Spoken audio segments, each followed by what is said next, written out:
Здравствуйте, друзья! Как же почистить ёршик от унитаза? Как его продезинфицировать?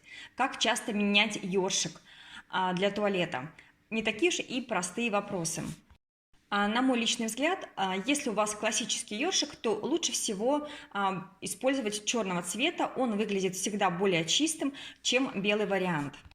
Самая экономичная версия данного ёршика – это ёршик со сменными насадками. Как же пользоваться ёршиком для унитаза?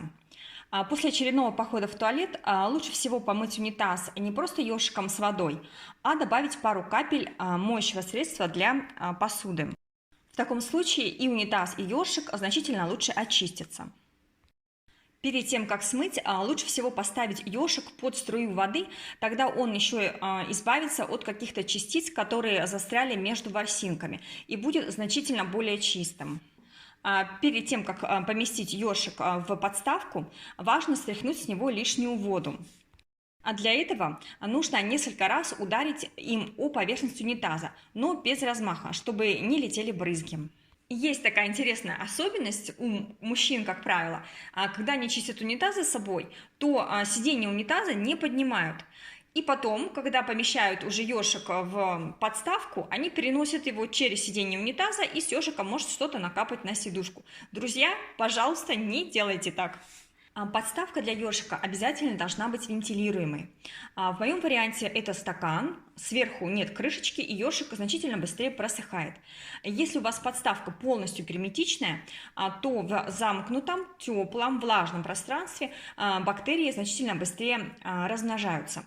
Подставки бывают совершенно разные. Есть подставки с прорезями по бокам, есть также подставки, в которых ёршик находится в подвешенном положении, и вода с него собирается внизу в специальный поддон.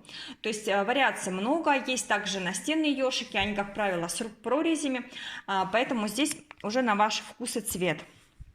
Что касается силиконовых ёршиков, то они более гигиеничны, и к ним требования значительно меньше, потому что они не задерживают на себе особо влаги, никакой грязи, поэтому и подставка для такого ёршика тоже не требует прям очень интенсивной вентиляции. Как же дезинфицировать ёршик для туалета? Можно использовать обычные средства для унитаза и заливать ёршик на несколько часов вот в стакане, как у меня.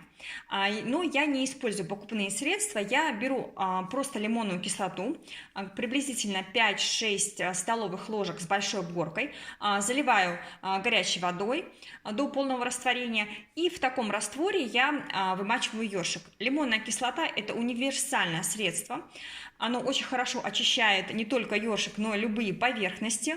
К примеру, это кафель в ванной, все краны, сам унитаз внутри от известкового налета. Также идеально удаляет любые неприятные запахи, чистит сидушку унитаза. То есть здесь вариаций много, у меня есть ряд видео, кому интересно, вы можете посмотреть. Но, безусловно, нужно соблюдать в каждом случае различные пропорции и время выдержки, потому что каждая поверхность, которую вы чистите, она имеет разную чувствительность, и поэтому нужно соблюдать некоторые правила. Конечно же, самый гигиеничный вариант – это ёршики со сменными насадками. Есть специальные диски одноразовые, которые уже пропитаны чистящим средством для унитаза. Вы пользуетесь один раз, очищаете всю поверхность унитаза и затем выкидываете. Это, я считаю, самый классный вариант по гигиене. Недавно я делала очень большой обзор самых топовых, самых классных, удобных ёршиков, которые можно приобрести на рынке. Кому интересно, можете посмотреть, и я думаю, каждый найдет для себя что-то по душе. Как часто менять ёршики для унитаза? Если у вас классический вариант, то рекомендуется менять ёршик раз в полгода. Если у вас силиконовый ёршик, то менять его придется значительно реже, они служат до 5 лет. Если же у вас щетка с одноразовой насадкой, губкой, то, соответственно, здесь и так понятно. Друзья, на этом у меня все. Делитесь своими впечатлениями, ставьте лайки, дизлайки, комментируйте. А я с вами прощаюсь и до новых встреч!